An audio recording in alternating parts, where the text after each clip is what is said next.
हो, आज आहे ना खूप दिवसानंतर आहे ना वासुदेवांचं भक्तिगीत कानावर पडलेलं होतं.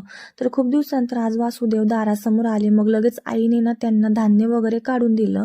तर ते ना त्यांनी लगेच गोत्र आणि नाव वगैरे विचारलं आईला आणि लगेच आज सकाळ-सकाळी ना नीरूची आमची स्कूलमध्ये जाण्याची तयारी चालू होती.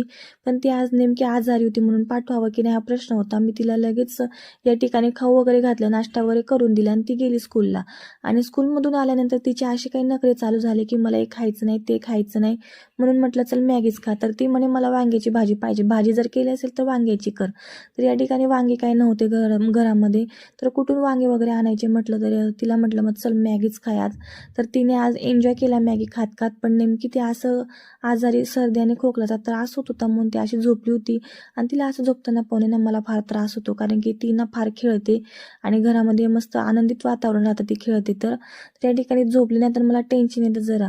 आणि मग नंतर मी ना बाहेर गेले ना तर पाहिलं चिमण्यांचा थवा होता या ठिकाणी. तर एवढ्या छान त्या मस्त खेळत होत्या आणि बसलेल्या होत्या ना तर मी त्यांचा एक व्हिडिओ काढून घेतला कारण की आमच्या नीरूला फार आवडतात बरं काही पक्षी. तर तिला मी दाखवला ना तर तिला प्रसन्न वाटलं, तिला बरं वाटल्यानंतर या ठिकाणी इडलीवाला आला आणि तिने इडली घेतली. तर असा होता आमचा आजचा दिवस.